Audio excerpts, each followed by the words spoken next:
No more talking, singing, zip. Hi, it's Jenny Dane. Welcome back to my channel. If you're new here, welcome. I'm going to go on a Disneyland trip very soon and I need an outfit. I don't get to go that often, so I want to take advantage and make an outfit to wear at Disneyland. And right now it's Halloween time. I want to make a Disneyland bounding outfit. If you don't know, Disney bounding is where people wear different color combinations of their favorite characters because you can't wear a costume, so you could mix and match colors to be Cinderella or Gaston, Belle. You know, there's endless amounts of characters that you can make, you know, normal clothes look like a character. So that's what I want to do with my outfit. I want to be Vanessa / Ursula from Little Mermaid. Little Mermaid is one of my favorites growing up. I love watching it and I absolutely loved the remake recently. I've always been drawn to the villains, and Ursula is just so fun and vibrant, and I'm gonna make Vanessa's outfit when Ursula is in her human form. I feel like Vanessa should have given like a day of just having fun. Maybe she wouldn't be so evil. As far as the fabric and pattern, I'm going to use everything that I have already. My goal is to wing down the fabric stash that I already have. That way I have room to buy more and I don't feel so guilty. Before we get started, please like and subscribe. It does wonders for my channel, and leave a comment to let me know if Little Mermaid was your favorite or what Disney character or villain is your favorite, because I would love to know. That's it for the intro. Let's get started. This is the pattern that we're using. It is Butterick 5882, and I'm just shortening it. So I do love the length of this skirt, but since it's Disneyland, it's gonna be a lot of walking. I think having something a little shorter will be more wearable throughout the day. And this was this modification. I just shortened the skirt to 18 inches and I did that for each of the panels. So normally I would show you my fabric that we're going to use, but I honestly have no idea where that footage went. I filmed it all already and it's deleted. I don't know how I did that, but anyway, so this is what I have left after the project. And this is the remnants that I used for my birthday outfit. I'll leave it up in the card if you haven't seen it. And this is the blouse, that fabric that we're going to be using. And this is all I have left, which is really great since I'm winding down my fabric stash. So these are the color combinations that we're using. And I did make a little sketch. So this is what we're going for. So this fabric will be for the blouse, and then I don't have enough of this fabric to make the whole dress, which ideally I would want the same fabric to be on the skirt, but since I don't have enough, I'm going to use this fabric for the skirt. And it always tends to get cold at Disneyland during the nighttime, so I'm going to make a cape. So I have something, you know, matchy to wear. And to go on to the Ursula theme, I'm going to make her babies, her eel babies. I can't remember their names right now. God, I'll put it up. I don't remember. Yeah, so we're just gonna have a lot of fun with this project. Make it super unique and add some artistic elements to it. Trying on the first draft of the blouse, it was a little too low for my liking, but I didn't have enough remnants to work with. I was able to add a strip to make the bust line higher, so I didn't feel so self-conscious walking around, and I really wish I could make it higher, but that's all I had to work with.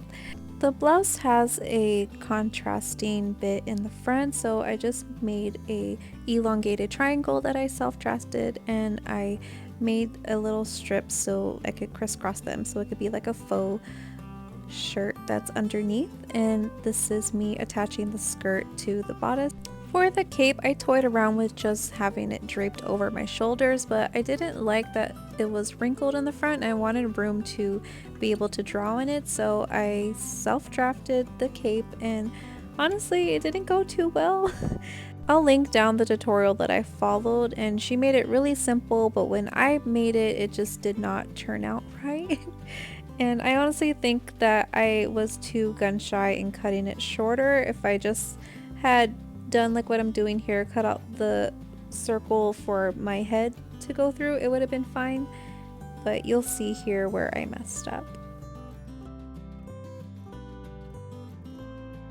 I love the length on the front. I love that it's a flat surface that I'm able to draw on, but when I turn it around, it is way too short in the back. I was desperate. I even thought I could just pin it together, but that did not work at all, and I ended up just sewing back what I cut off earlier, and all was resolved, thank goodness. It was long in the back and short in the front. It actually looked like a cape.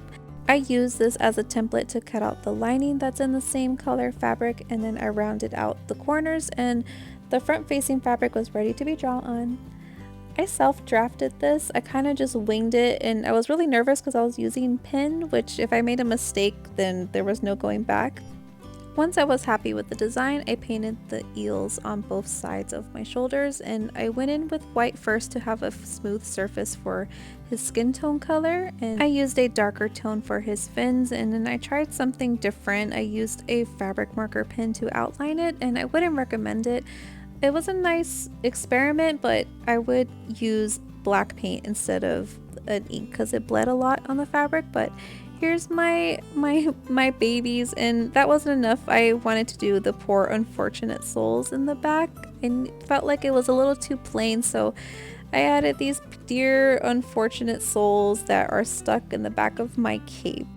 I did the same thing for the eels. I freehand and I painted it and outlined it, and it was looking a little plain again. Of course I can't do anything simple, so I added some glow-in-the-dark paint and a little help sign, and I did a little glow-in-the-dark outline on the eels, and I used glow-in-the-dark paint on one eye on both sides of the eels. For the infamous shell necklace, I bought these shells on Amazon. I think they're for hermit crabs, and I used the bigger one and I painted it gold. I just used the gold paint that I have, and I used a black outline to add some dimensions to it, and then I loved how that turned out, but I thought I want it to glow, so I added glow-in-the-dark paint as a highlight on the shell, and that was really cool. I really need to buy a black light. Like all this glow in the dark paint. It's gonna look really fun. Then I just glued on some yarn, and that was a necklace. To finish off the cape, I placed the cape with artwork facing up, and I pinned together the lining, that's the silkiest part, facing the artwork, and I sewed it together, and then I would turn it inside out, iron the edges together, and top stitch down the bottom once I turned it inside out, and I added little attachments to the top so I could tie it off. And here is the finished project. It is so cool. It looked way better than what I envisioned. The artwork really makes the cape and the outfit, it makes it look super unique, and this is one of the projects that I feel really proud of. Trying it on for the first time made me so happy, and what's a girl to do but go to the happiest place on earth, and I rode the Little Mermaid wearing this outfit. Before doing the complete outfit reveal, I wanted to take you guys along with me and ride the Little Mermaid together. It is so cool. I loved wearing something Little Mermaid inspired while on the ride. It was really fun, and I'm not sure if it's copywritten, but she's singing about dingle hoppers and who's its and what's its. And look, it glowed in the dark. It was so bright in there. It was really cool to see my artwork come to life. Oh, my babies, Flotsam and Jetsam. Of course, I had to wave hello to Mother. I always laugh at the end of the ride because you just see Ursula looking very pissed off watching Ariel live her best life with her prince. Anyway, outfit reveal.